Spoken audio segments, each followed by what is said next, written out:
Welcome to a dynamic meeting of the minds.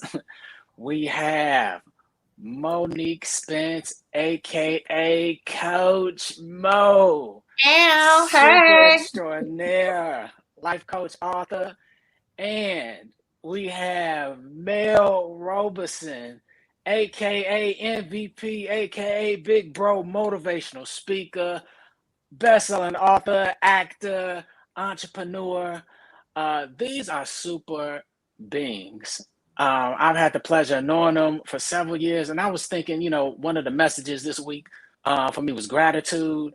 And I thought about you, Coach Mo. I thought about you, Mel, and I said to go through this life and to have not have met you all, some of the most brilliant, extraordinary uh, superstars that I know, I would have missed out.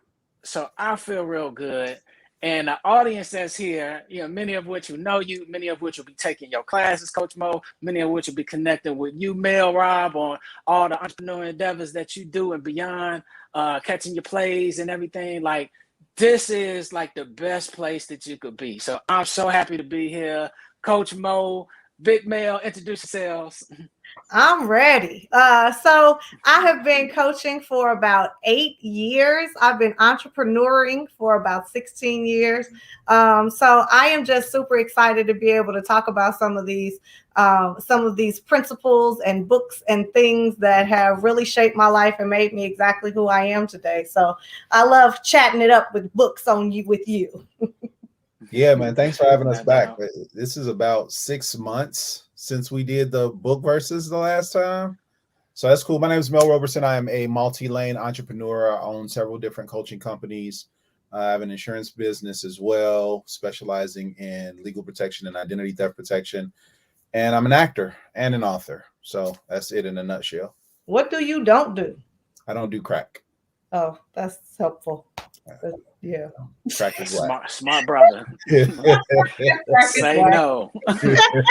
Say no. There's many other ways to be dope. But I see you even be do some cooking on the internet. So I be seeing you. I do some cooking from time to time. Chefing is I don't have a certification from a university, but I do have several chef mentors who have given me the title of Chef Mel. They say I know enough of the science behind food. It's not just, if you can make a good pot of greens, there is some science behind this food thing and flavored palettes and all of that. So, I got a chef jacket with my name on it. You know what I'm saying? From some monsters in the industry, people that have cooked for the Obamas and several professional athletes and dignitaries around the world. So, yeah. Yes.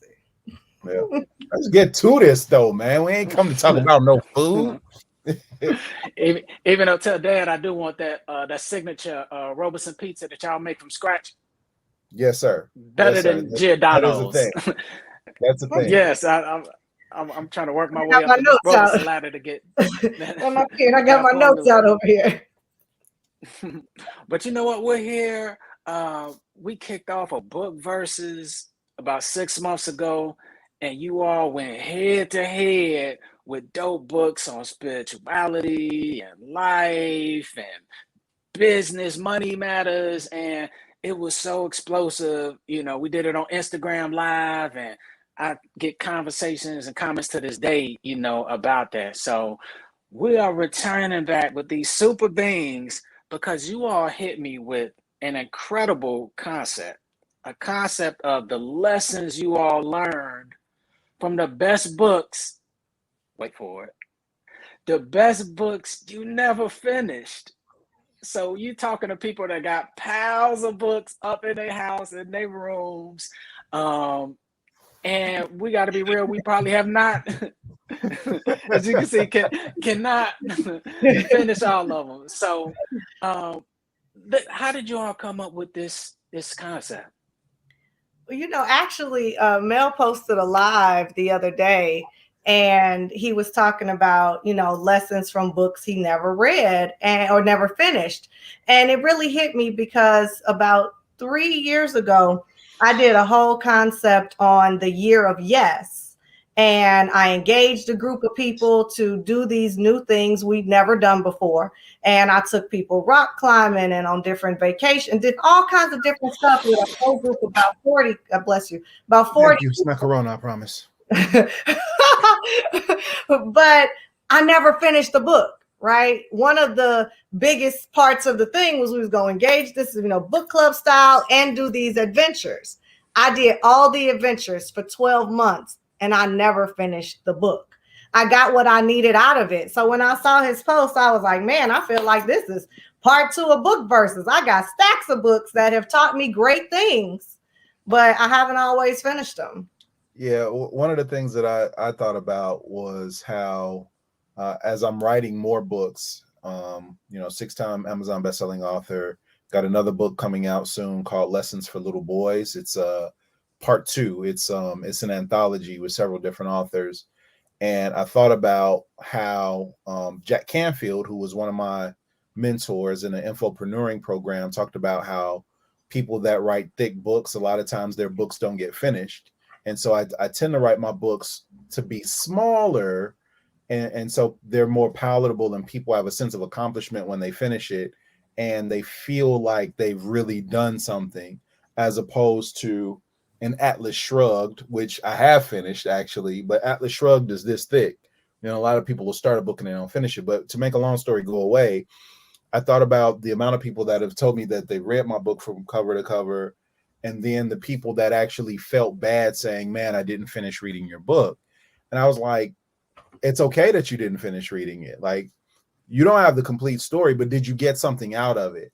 And I think about the times where I've gone to dinner and I ate enough to be satisfied, and I didn't have to eat every single thing that was on my plate to get the nourishment that my body needed or whatever.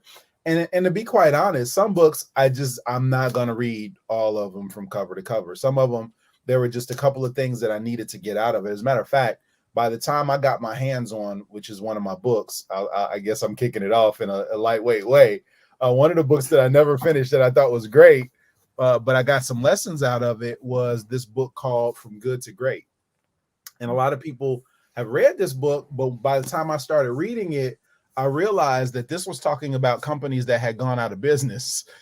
So I'm reading about companies that really don't exist anymore, and some of the things that they did. They were talking about Circuit City up in that joint. Yeah, exactly. Circuit City, where service is state of the art. That was there. I remember that. But I'm just like, wow, these are dinosaurs, and I think that there's a certain amount of lessons that you can learn from people's failures. But this doesn't talk about their failures in this particular book. This is talking about what made them great. So I took some of the lessons, but the lesson that I'll point out in here says you can accomplish anything in life provided that you do not mind who gets the credit. So chapter 2 was really talking about level 5 leadership and spreading the wealth of recognition. And you don't always have to be the guy with the idea or the person that made it happen, as long as you're empowering people to make it happen in your organization. And that's something that blew my mind. I do have a network marketing background, and I have people in organizations that I've built that have made more money than me in that particular company, and I had no problem with it because, one lady was making close to $200,000 a year. Well, based off of her efforts, I got an extra $30,000 a year as part of my income based off of her efforts. I'm not mad that she made more money than me in that particular company, right? So it really doesn't matter who gets the credit as long as the job gets done. And that's one of the things that I learned from this book. I think in America, especially people that work traditional jobs, everybody's like, I have to be the standout person. I have to be the standout person. And there are levels of leadership.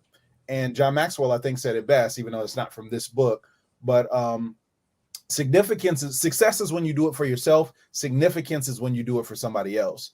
And when you're a significant leader and you operate at that level 5 leadership that they talked about in this book, which I never finished, by the way, it really talks about other people getting the credit and a team effort, as opposed to hey, I'm the guy, I'm the man, I'm the MVP of it all. That's deep. Yeah. Way to kick off Lessons Come out learned from swinging, the best baby. You know books how never that finished. is. Good to great. I can't even Jim ask you no Collins. question. You done came with your first book. Wow. Okay. Well, you dropped it. And I think a lot of people, you're encouraged, especially in a business entrepreneurial lane, to read from good to great. So a lot of people, most are familiar with it, many in the space of business, but I don't think I know, truth be told, a lot of people referenced it, who probably read it from front to finish. Because there's so much from that book, like the gem that you shared, that you can really align with without reading the entire thing. So this is interesting. We're gonna learn a lot about this concept. But Coach Mo, And by the way, there's a follow-up book called Great by Choice, which they put out after, Are they still in business? Yeah. It's Great by Choice, but it talks about how the author says in that book, and I just read the foreword and parts. I didn't finish that one either. But they talk about how in our first book, these companies failed. So these are the companies that are great by choice, and they go into some other stuff. But I haven't read that one either. But I figure since I had this one, I might as well get the companion to it. So. Follow up. The unfinished collection back there. Okay, the that's what's unfinished up. collection. Yeah. Okay, Coach Mo, what you dropping? Okay, this is a pretty popular book that I didn't finish. The 5 Love Languages. I finished that one. That one's amazing. It is amazing. And I've read it. I mean, I've read lots and lots and lots of parts of it, but I got it, right? Like I understand the concept very clearly, and it gave a lot of examples. And so I read through, a couple of the examples for each, and I got it. The biggest concept of this book, you can even take a test online to see what your number one is or what your percentages are, because in truth, we all are some combination of these things, but we all have a dominant, right? And so everybody's tank gets filled in a different way, but you must speak your partner's language and know your own. So anybody that's not familiar, though, the 5 love languages are words of affirmation, quality time, receiving gifts, acts of service, and physical touch. So drop that for us one more time, Coach Mo. Yep. Words of affirmation. So that is, I think you're great at what you do. I think you're brilliant, right? When you're speaking life into somebody, we might call it. Quality time is, I took the day off to spend time with you. I'm not going to work today. Receiving gifts might not even be a big, I bought you an expensive bottle of cologne, but instead I framed this picture of us type of thing, right? So it could be a small thing, but still receiving gifts. Acts of service. I washed and fold your clothes. I took the trash out. I do things that make your life or day easier. And physical touch is not the most intimate of physical touch, but consistent touch, right? And so for me, that's one of my top things. In my head, if we're not touching, we must be fighting. Like, I just think we should always be some kind of touching. So for me, I'm a words of affirmation, physical touch combo, but I'm pretty even across the board. Overall, well, fellas, make sure y'all are taking notes just in case y'all slide in her DMs. You know what she likes. I was not giving clues and tips. I was simply sharing about the book. So, like I was saying, these things though. So what I know from my coaching experience is that people tend to do to others what they like, but that is not necessarily your partner's love language. So you have to know your own so that you can help your partner know what it is that you like. But you can't just be giving gifts to somebody who expresses love through physical touch, because they will think that you don't love them, no matter how expensive the gifts might be. If they want to be touched, that's how they speak the language. That's all this book says. Wow. I feel like I've read the book already. So what you're telling me is after 3 you don't minutes, even need this one on yourself. I got you. I'm good. I saved $20. Okay, that's what's up. And you know what you just spoke to, Coach Mo, is we're taught that golden rule of doing to others as you would have done to yourself, but you kind of hit on that platinum rule of doing to others as they would have done unto themselves. Yes. Wow. So that Yes. what a heavy, explosive. A lot of marriages and relationships don't work for this reason. So it is a brilliant context and concept. But this is also true in business. I think he's gone back and written 5 love languages of business or something similar, because even in business relationships, people communicate differently. And so you got to learn how your partners of life and friends communicate. Some friends like gifts, some friends like time, but you could be giving time to your gift friend and that friend feel unfulfilled. Wow. Mm-hmm. Whoa. Okay. So, before we get into the second round, I got a question for you all. Every once in a while, I want to keep it 100. All right. How many books do you have, and what percentage have you finished? Ooh. Go ahead. Give me an estimate. I'm a Pareto principle person with every area of my life. Like even when it comes to a mate, I got to at least have 80% of you being like me and 20% or not. Like I Pareto principle everything. So out of the books that I have, I don't know the exact number of books that I have, but 80% of the books that I've had, I have a lot. 80% of the books that I've had, I've read.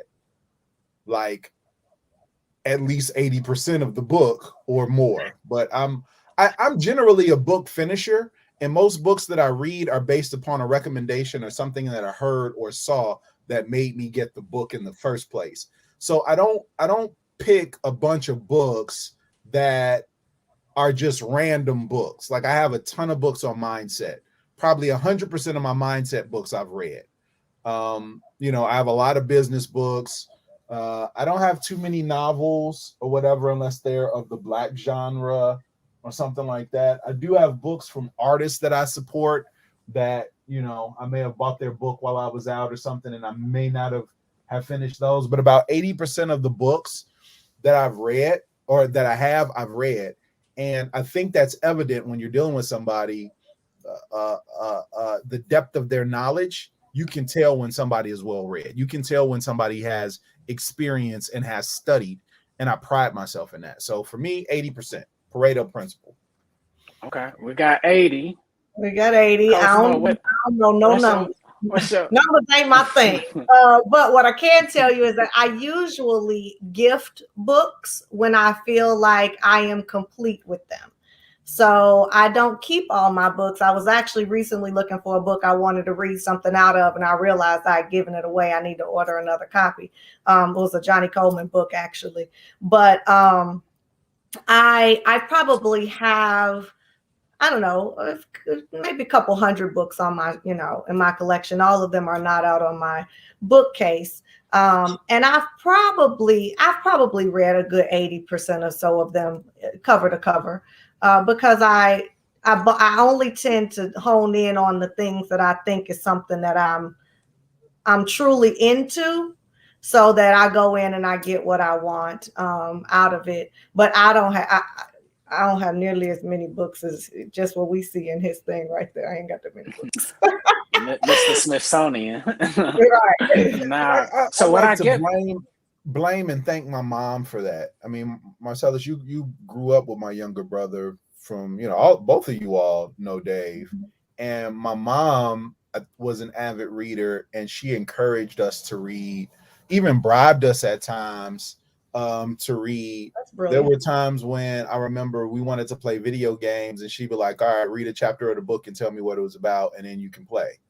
If we wanted to watch television show, or, if we wanted to have an all TV weekend, she said, great, during the week, finish this book, do a book report. We literally had to do book reports outside of school and present them to our mom. And she wanted to make sure that we had a full comprehension of a book. And then we got to do the extracurricular activities. So I think that's one of the reasons that I got through high school fourth in my class. I graduated college graduated college with honors because reading wasn't new to me. And the other thing too, I think why I read is I understand that reading does something different to your brain, and you can be in a crap hole of a world and experience a whole different world through your imagination, through the things that you read. You can escape your current reality and create a new reality through the things that you read as well. So I think that's one of the reasons why I'm so big on reading as well. And I read something that said Warren Buffett reads like 4 to 5 hours a day or something crazy like that. And it's like, if this man, it's 24 hours in a day, we got the same 24. And if he dedicates 4 of his 24 to reading, and he's like the 4th richest man in the world. Yeah, that success leaves clues. So, wow, sorry for jumping in there. You were about to get something. Bars. Success leaves clues, no doubt. So, what you all share, if it's 80% that y'all read. So this is not. There's this meme that Beanie Siegel had when he was going at it with Charlemagne on the Breakfast Club, and he was like, "It's dangerous. It's dangerous." And I was like, "Man, this lesson that y'all are giving is dangerous." If the message is, because y'all are super smart, y'all are super talented, super successful, and I was like, if the message is, I'm learning the biggest life lessons from these books I'm not finishing. Some people that's slacking and some people that's not, engaged in the way that they could will be like, yeah, that's what I do. I'm hacking and I'm shortcutting everything. But y'all said y'all read 80% of the books.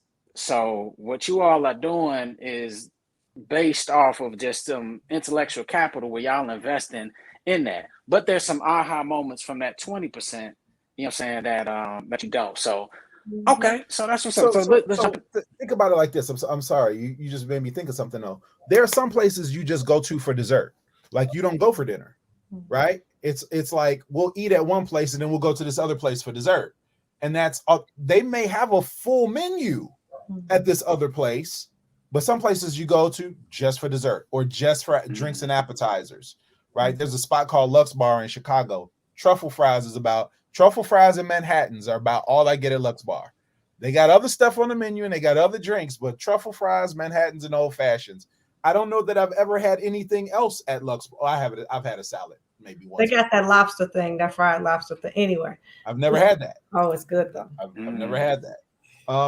But yeah, so it's like that with some books, right? But then there are other places where I can go have from appetizers to dessert. I'm gonna eat my appetizer, my salad, my meal, my dessert. I don't drink coffee, but I'm gonna have some tea afterwards. And so that would be something like The Magic of Believing, which I've been through several times. You could tell by the way it's beat up. So there is value in not taking a shortcut. There's value in not taking a shortcut if it's the right all-out book. For me, this wasn't the right all-out book. So I'm sorry. I'm not going to say anything else till you ask me a question. Oh, you on it, man. I'm going to start with you, Coach Mo. Drop your second book. All right. My second book you've learned pretty thick, from The Dynamic Laws of Prosperity by Catherine Ponder. An excellent book. And as you can see, I've got, notes in it all over it. But another book where they give a lot of examples. And I don't need to be convinced on these principles because I get them. I believe in them. But I have learned a lot from this book. And I teach some of my foundational principles out of this book, actually. I made little cheat sheets so I can tell you the right things.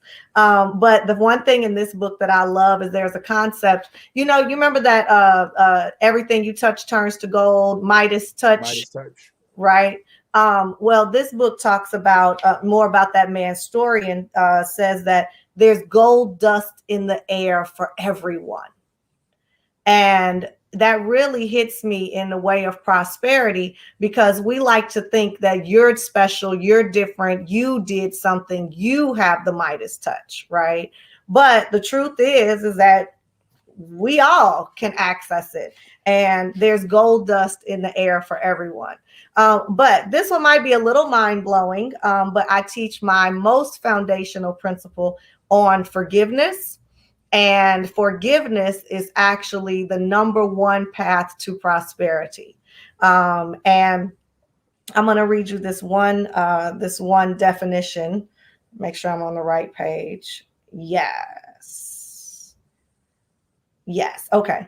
So most folks are afraid of the word forgive, thinking that it means that they must do something unpleasant and dramatic. But the word simply means give for, to let go of old ideas, feelings, or conditions and give something better in their place. The giving for process forms a vacuum and makes way for new good to rush in. Tough. So when we really master this giving for, we're not letting the other person off the hook. I always say forgiveness is a selfish act, because we are truly saying, I'm willing to give this old idea for peace. It doesn't mean that I am unharmed by what might have happened. I might be harmed and be working on not feeling that way, but that I ain't never gonna forgive. That's dangerous. It's dangerous to your prosperity. And so when I take it's dangerous. So when I take a client on the journey of, freedom and thought transformation, we always start with forgiveness.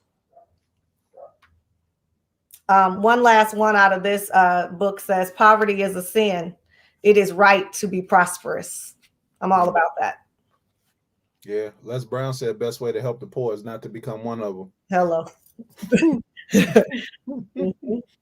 So Dynamic Laws of Prosperity is actually one of my top favorite books. Only I didn't read every single example in this one, but I ate a lot off of this book. Wow. Yeah, you know what? What you shared from that book, you said forgiveness is not the number 10 or number 5, it's the number 1 law to prosperity. Absolutely. And I'm sure there are a lot of entrepreneurs, I'm sure there are a lot of people who are in sales and deal with clients, but we got 3 entrepreneurs, right here on this Verzuz. And I'm sure we can think of a scenario where a client didn't do something right, maybe put it on us, and it may have led to that relationship dissolving. And you could look at it and be like, oh, I'm not forgiving them for this, or they did this, and that was shiesty, and that was whatever. And you all let me know, but I found that when you do forgive and move on, a lot of times it's a blessing. It's almost a bigger blessing to have certain clients in some situations move on, because I think 100% of the times there's been like a bigger opportunity that was fulfilled in a very short period of time that probably wouldn't have been an opportunity had that not happened. So, and we get stuck right there, right? We get stuck right there, and so does our money. And sometimes the money gets stuck, even if it's not directly in relation to where the unforgiveness is taking place.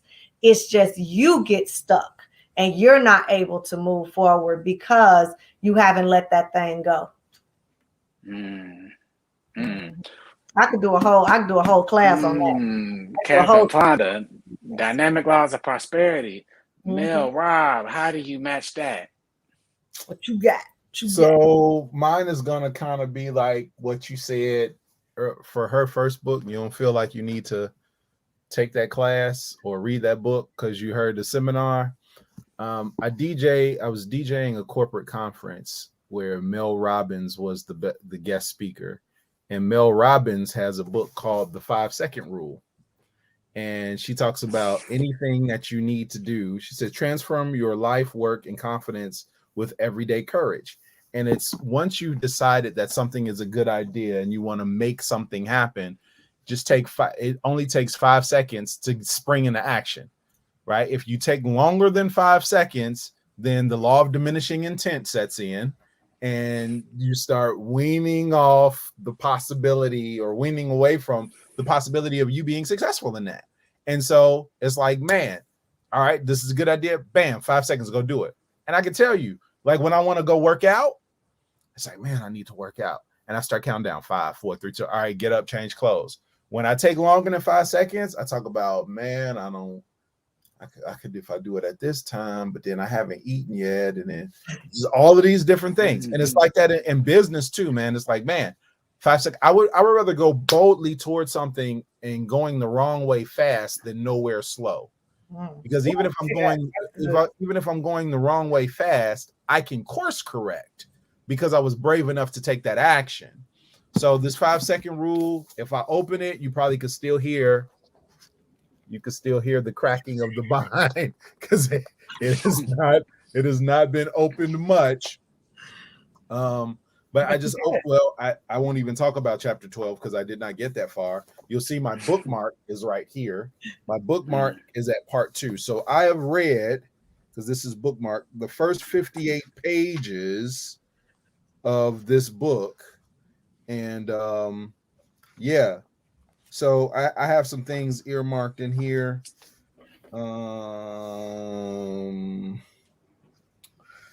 It says here, if everything you do to sabotage your happiness is a habit, that means you can follow the latest research to break the habits of waiting, doubting, holding back, staying silent, feeling insecure, avoiding, worrying, or overthinking, right?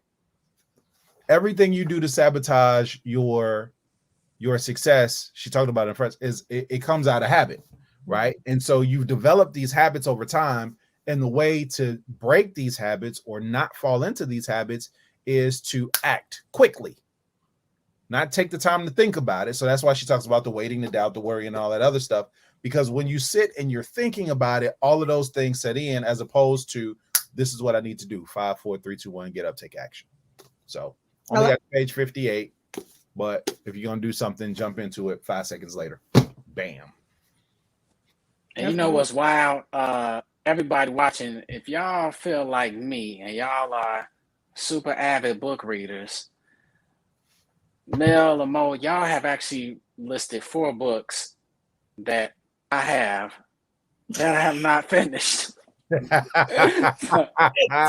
are not alone. So I feel like I need to look to see if I'm being punked or pranked in some sort of way. You know what I'm saying? Because that's wild. But there's something special that you all are hitting on. Like some of these books, does it mean that these books are powerful even beyond the typical experience of reading? Because I'm sure every book is not, great life lessons and you get it right from, just kind of scanning through it. But is something special about these books that you all are mentioning that gives them an ability to uplift people's lives without a full read?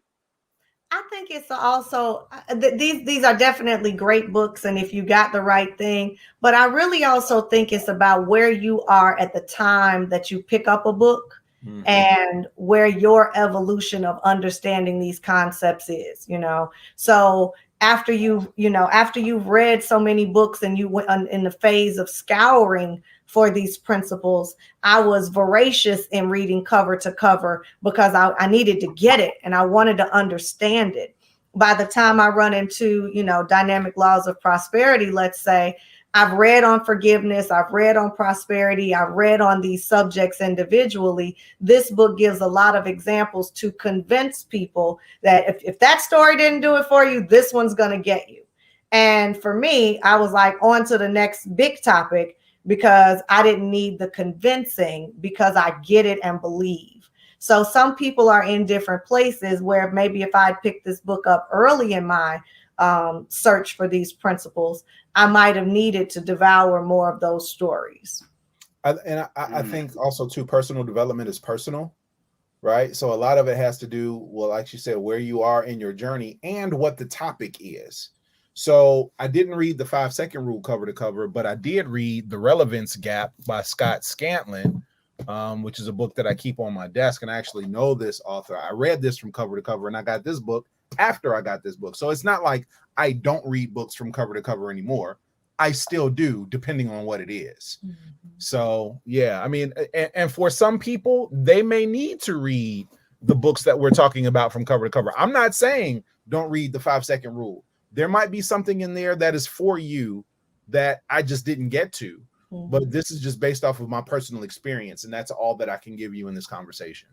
And it also doesn't mean that we wouldn't pick up these books and read more at another time. You know, right. I often go to my bookshelf and I'll flip open and I'll say, what are you here to teach me today? Page 216. And I'll start there and just read that. You got to. You know, sometimes it's like leftovers. It's like leftovers. You don't eat it all the first time, and then you come back and you grab a snack a little bit later. Is all I'm saying. You just gonna bust out food on the book verse. Okay. All right. It's allegory. Sure. Sure. Okay. Word. You're through the screen. This is not fair, but all right. I'm with you. I'll write Marcellus. What's next? If it's any consolation, they're cold fries. No doubt. So I think you might have a thing for French fries. And I think Mel is up to zip in terms of props and random analogies. So feel free to double header on your next book drop. But listen, okay, we got 5 books that we're going through. We on round 3. I only got 4 books, so she's gonna edge me. I only have 4 books. Okay, well, he had French fries, so I got 5 books. Okay, well, yeah, we go more for 4. Sure, go ahead again, Cosmo. What you got for your 3rd book? Okay, so my 3rd book is actually a favorite, and it's small, and I've read probably 90% of it. I don't know why I didn't finish the very tail end of this book, but this is a book called, it's Neale Donald Walsh on Relationships. And if anybody knows the name familiar, Neale Donald Walsh, I actually covered his most popular book on the original Book Verzuz, Conversations with God. And this is a small book, which was actually it's called Neale Donald Walsh on Relationships, Applications for Living. And it was a large part transcribed of a live conference that he was doing.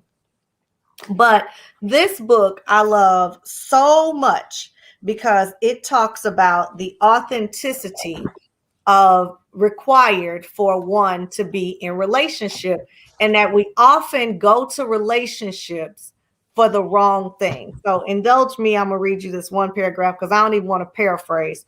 I want to explain it to you. It says, then I had my extraordinary conversation with God. Neil, you clearly don't see what's going on here. First of all, you're in a relationship for all the wrong reasons. You're in a relationship for what you can get out of it, and you're willing to trade it all. But you see, it's just that. Almost a business transaction, and you don't understand the purpose of a relationship. And the purpose of a relationship has nothing to do with what you think you can get out of it, and everything to do with what you choose to put into it, but not putting something into it as a means of extracting from it what you wish to receive, but simply putting something into it as a means of noticing who you really are. So what you put into a relationship, be sure that to put it in authentically and never deny for one moment the real you.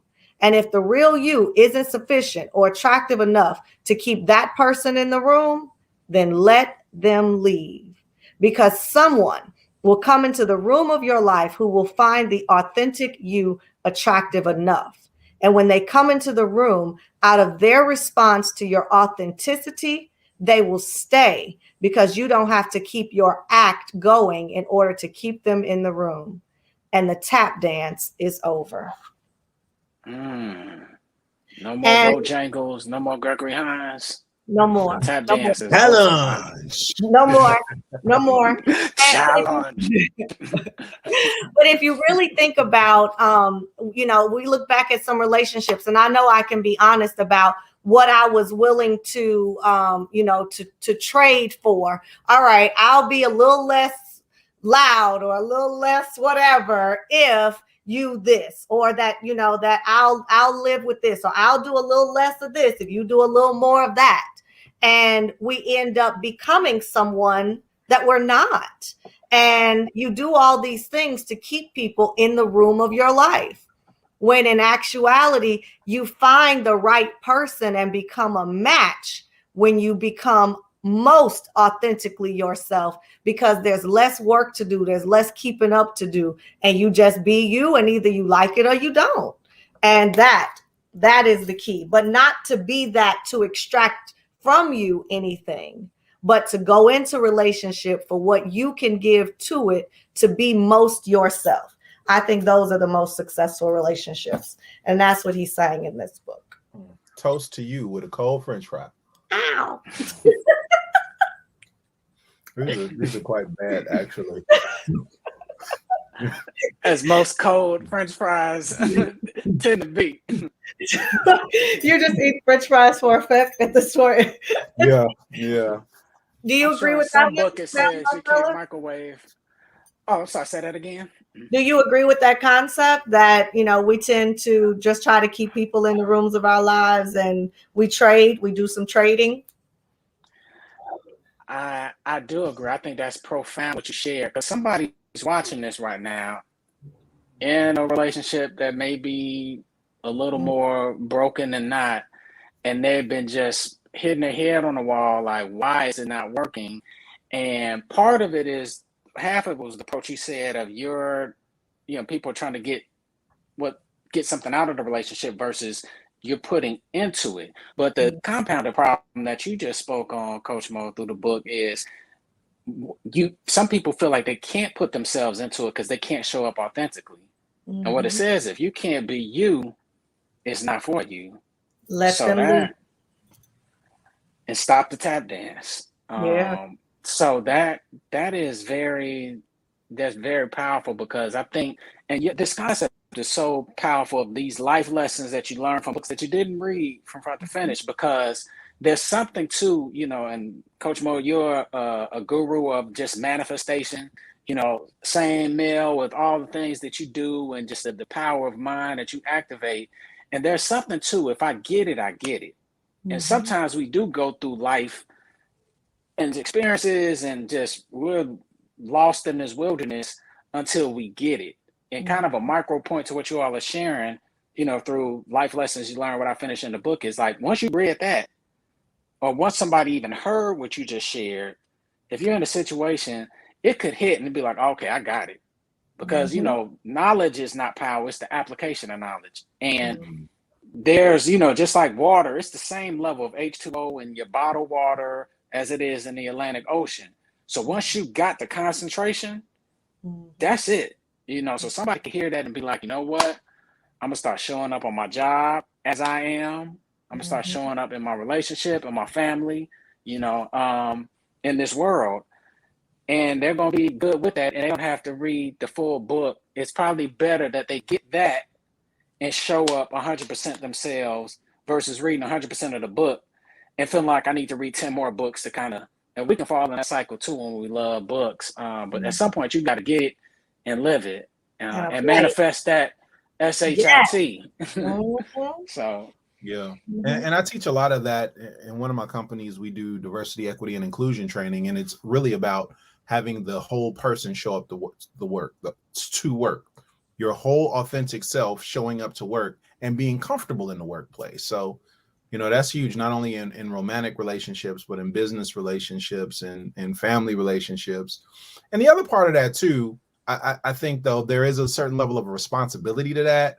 Like if you're French fry, if you're an asshole, you know what I mean? And you're like, this is part of my authentic self. Well, people don't necessarily have to tolerate that aspect of you.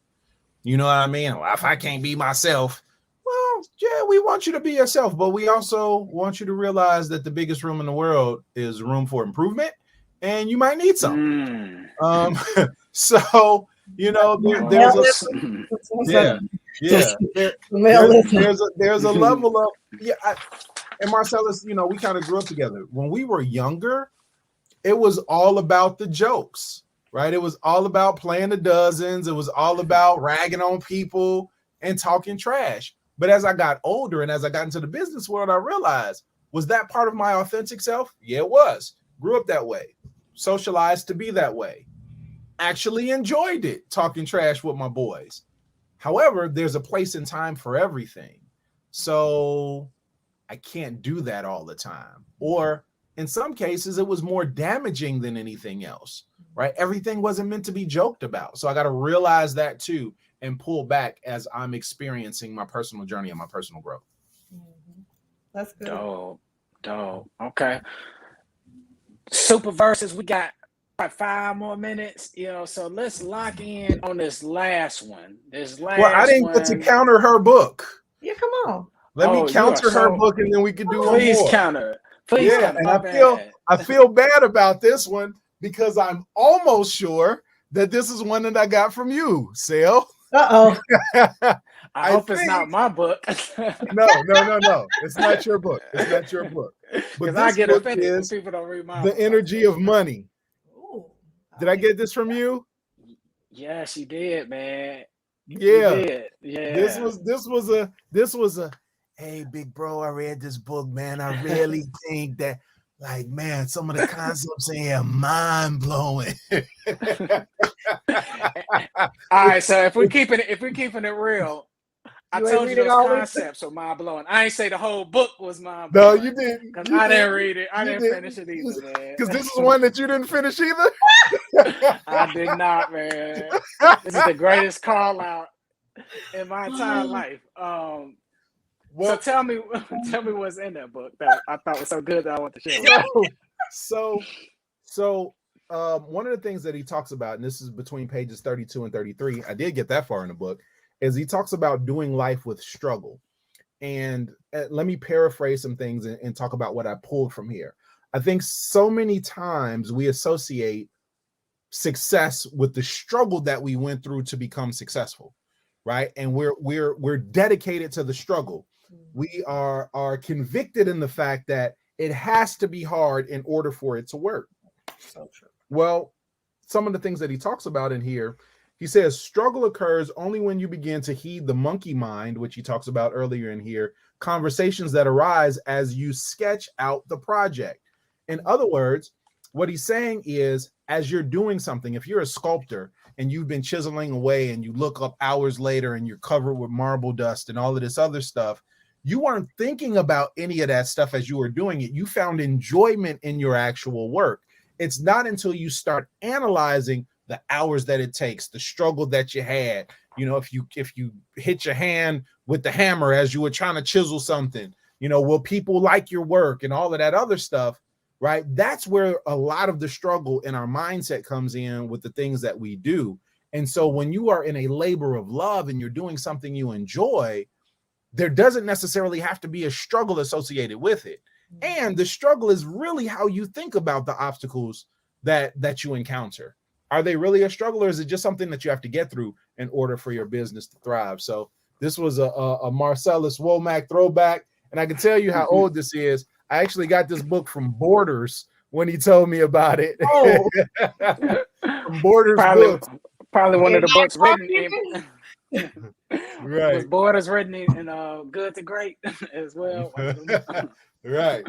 So all right. Wow. We 3 for 3. We got one more. Okay. Got one more. All right. Well, I'm gonna give up my 5th book because I did technically talk about it in our last Book Verzuz, but I must say that I hadn't finished one of the books from the last one because it fit into this category. But you want to go for your last book next, Mel? You want me to go? I mean, it's up to you. I'm a ladies first guy, but if you opt out and want me to go first because you're the closer, I don't have a problem with that either. Whatever you like. I'll let you close. I'll go next. Oh. All right. So this book actually I got from one Tai Chi class I went to with my mom one time.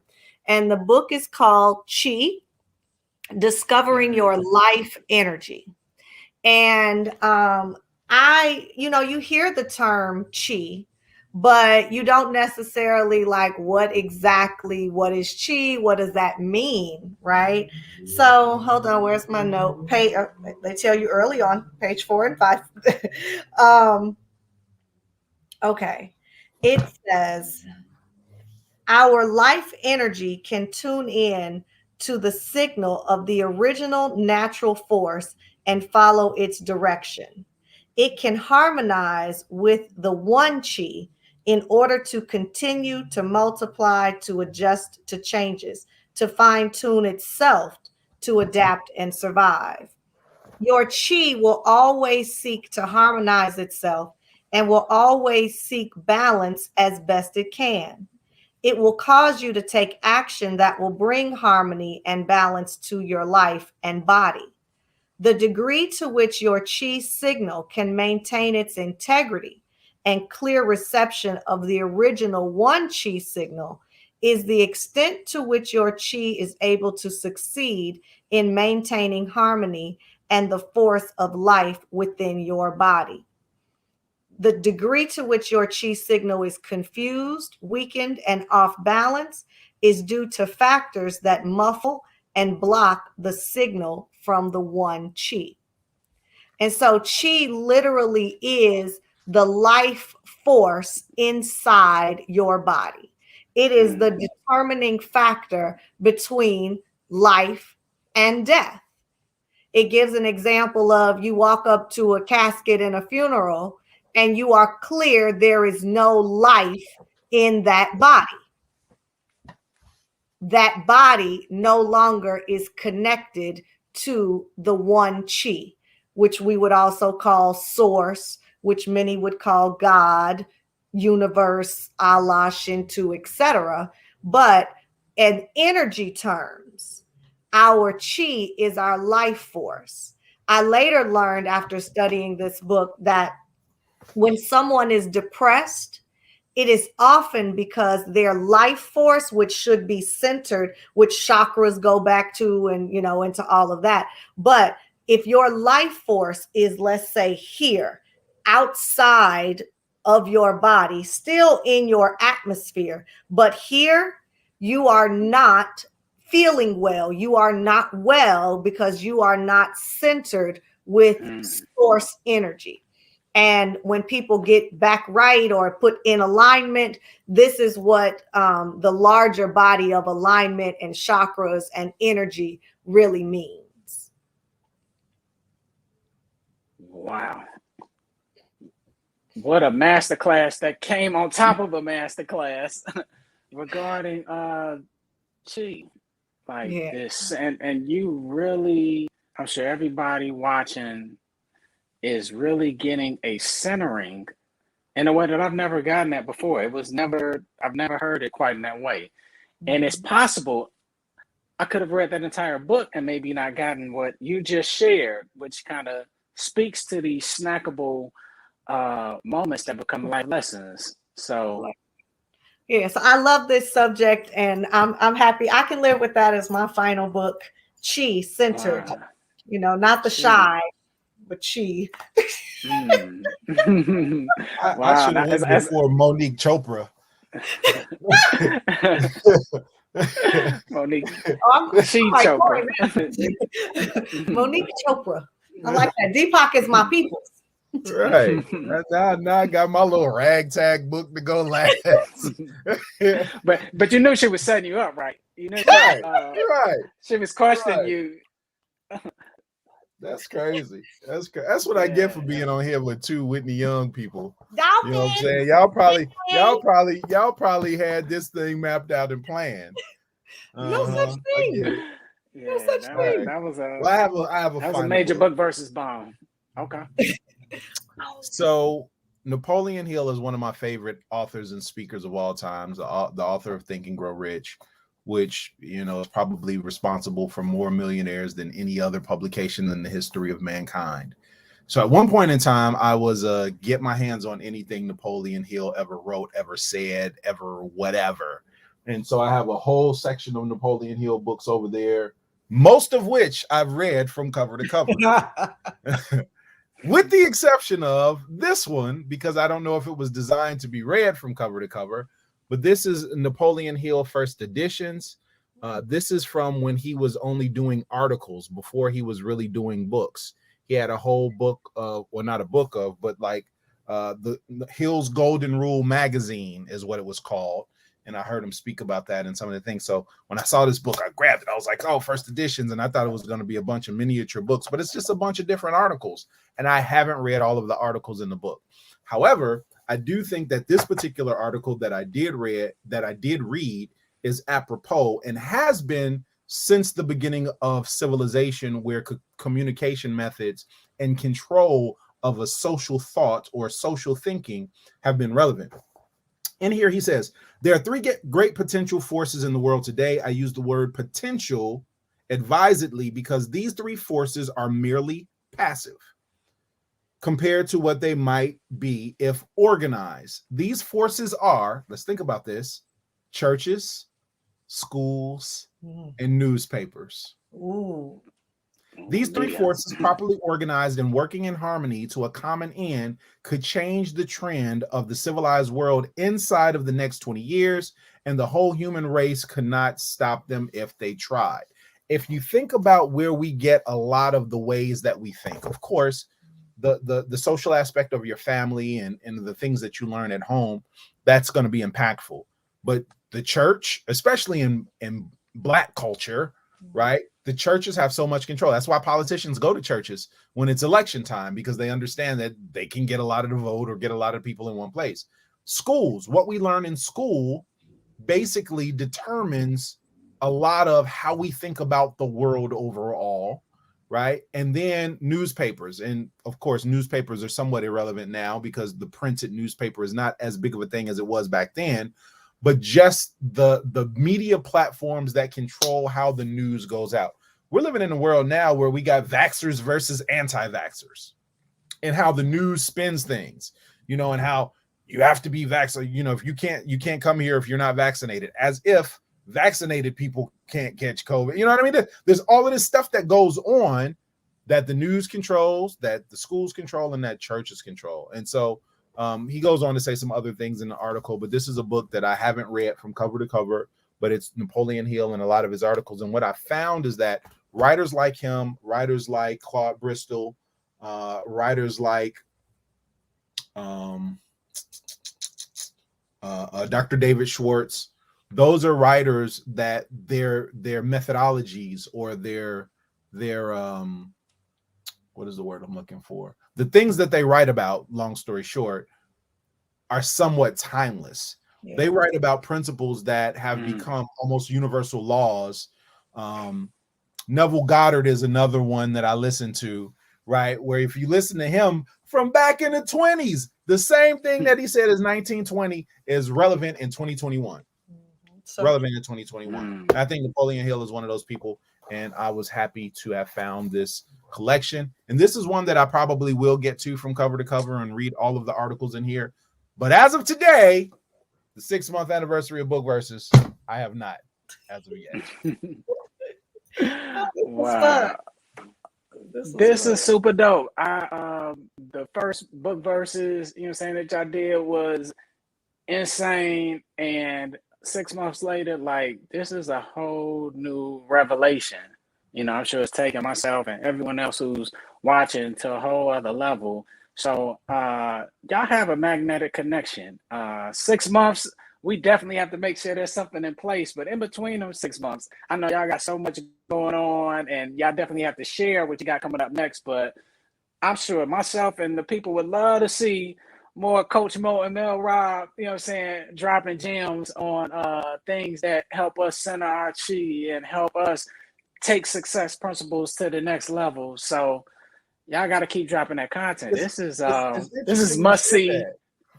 It's interesting that you said that, because since the Book Verzuz, occasionally we'll, shoot a text or call each other and run a business idea by each other. So I mean, at the Book Verzuz, I was like, man, we probably could do a seminar or write a book or something together. And we've talked about collaborating on some things in the future. So that's something that could possibly be in the works. But I don't know. After y'all two Dolphins tried the Whitney Young versus Leo, I don't know if I want to now. That's not a thing. Well, you know what I mean, Marcellus, you're actually right, because after the Book Verzuz, I was like, rarely do I run into people that speak my language and that I could talk to manifesting anything about, and really understand the principles foundationally and have applied them. So I mean, he went to the wrong school, but he all right. We could possibly do some things and manifest something. Blame my mother for not letting me go to Whitney Young. That's what I got accepted. That's what they all say. I got accepted. Oh, I could probably still have the acceptance letter. But that's a story for a different Verzuz. You know, it come in a big envelope. If it was in a small one, it ain't. Oh, so true. Well, I remember looking for the big envelope. Yes. Yeah. So it's the big one. I think it might have been Kenwood, hit me with a small one. I was like, this ain't quite looking like the that ain't the dolphin letter. But I appreciate this platform, Marcellus, really, to be able to talk about books. I watch TV. TV is good. I've learned some things on TV, but rarely are people sitting down long enough to engage in conversation about books they've read, whether from cover to cover or just a snack, like you said. So I think this is super dope, and to find other people that are as interested in reading and do read as I do is pretty cool. This is a great connection. Yeah. You asked what do we have coming up? In addition to pushing you all's best-selling books, Manifest That Ish, Coach Mo, and my man Joshua Stokes' 31 Principles right here, y'all, most definitely by Mel Robb, and probably like 10 other books that are bestsellers on Amazon in his hub, so y'all got to go there. But in addition to pushing y'all bestsellers, yes, what else do y'all have going on where we can follow you and get more of this life-changing ladies action? First, I'll set myself up again to be subpar or whatever you have. You the famous one on this one. I am actually doing a free class coming up in a couple weeks on November 6th for the book, to walk people through Manifest That Shit and how to use it. Right, this is not a shelf book. This is a workable book that is designed for you to really. You're using your book. Watch it. Now you know what the key question is. Have you read it? Finish that book. No, I haven't finished the book because this isn't a go through all the way book. This is a workbook. It's a work in progress. Yeah. So what you have to tell us. You passed that one, my Whitney Young honorary scholar. So the next question on top of that is, what is the top lesson you learned from that book? No, she's finishing. We're already over an hour. Go ahead, finish your thing. If you want to learn the top lesson, come to her class on the 6th. I might drop in if she'll allow me to say a couple things. All right. I might just be down for a special guest.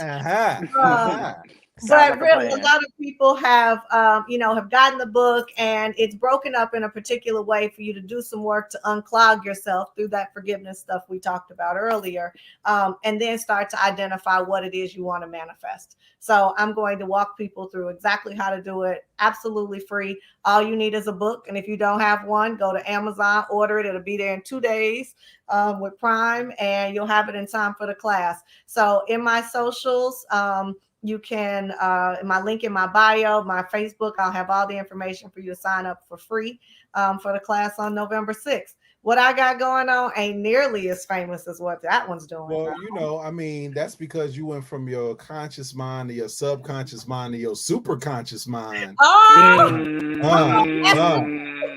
That's in the book, by the way, Marcellus. It's in the book. It's in the book. So I am happy to announce that I will be performing on the second largest stage in North America on November 13th. the Airy Crown Theater. I am in a play called When Mars Meets Venus. Tickets are available at Ticketmaster. This really hit me today. The director sent it out and said, hey, I just want you all to know you all are performing on the same stages that Tyler Perry did all his plays on when he was in Chicago, that the Kings of Comedy were on. So Bernie Mac, one of my favorite comedians of all time, he said, but in addition to that, Frank Sinatra, Barbara Streisand, the Beatles, the Temptations, what's her name? From The Wiz. Diana Ross. Diana Ross, you know, like major people, Sonny and Cher, you know what I mean? Like this is the stage that they've been on. Mahalia Jackson's funeral was at the Airy Crown Theater in 1971. Well, I got right. my tickets. So, you know, to be on that iconic stage and have my career get to the point where I'm on that iconic stage, I'm really excited about that. If you go to my Instagram, my link in my bio on my link tree, there's the Ticketmaster direct link to find tickets for that. Wow. You gonna let me do amazing stuff on stage? Can I do it? Is there a cameo? But see, that's not my show. I don't control who gets up on stage. So you know. But if you want to do a project together later, we can both be on the same stage. What you say, Mel? I said, if you want to do a project later together and we can both be on the same stage, then I'm okay with that. All right, I'll share. We can share a stage. There you go. Maybe we can manifest some new things in the world. I'm with it. Word. Well, this has been an exceptional experience. I thank you all once again, Coach Mo, Mel Rob, for enlightening us. You're enlightening an entire, community that's ready to take some things to a whole other level, because what you all are sharing, and we're gaining these life lessons and learn how to do it without necessarily having to read the whole book. 20% of the time. 20% of the time. Get your snack on. Eat them leftovers from time to time. Shoot. You got more cold, funky fries. Right. In between your I'm gonna go find something to eat today because he done made me hungry. But Marcellus, thank you for an opportunity to chat and share with like minds. I love this very much. Y'all are some super beings. Appreciate y'all so much. Peace. Until next time.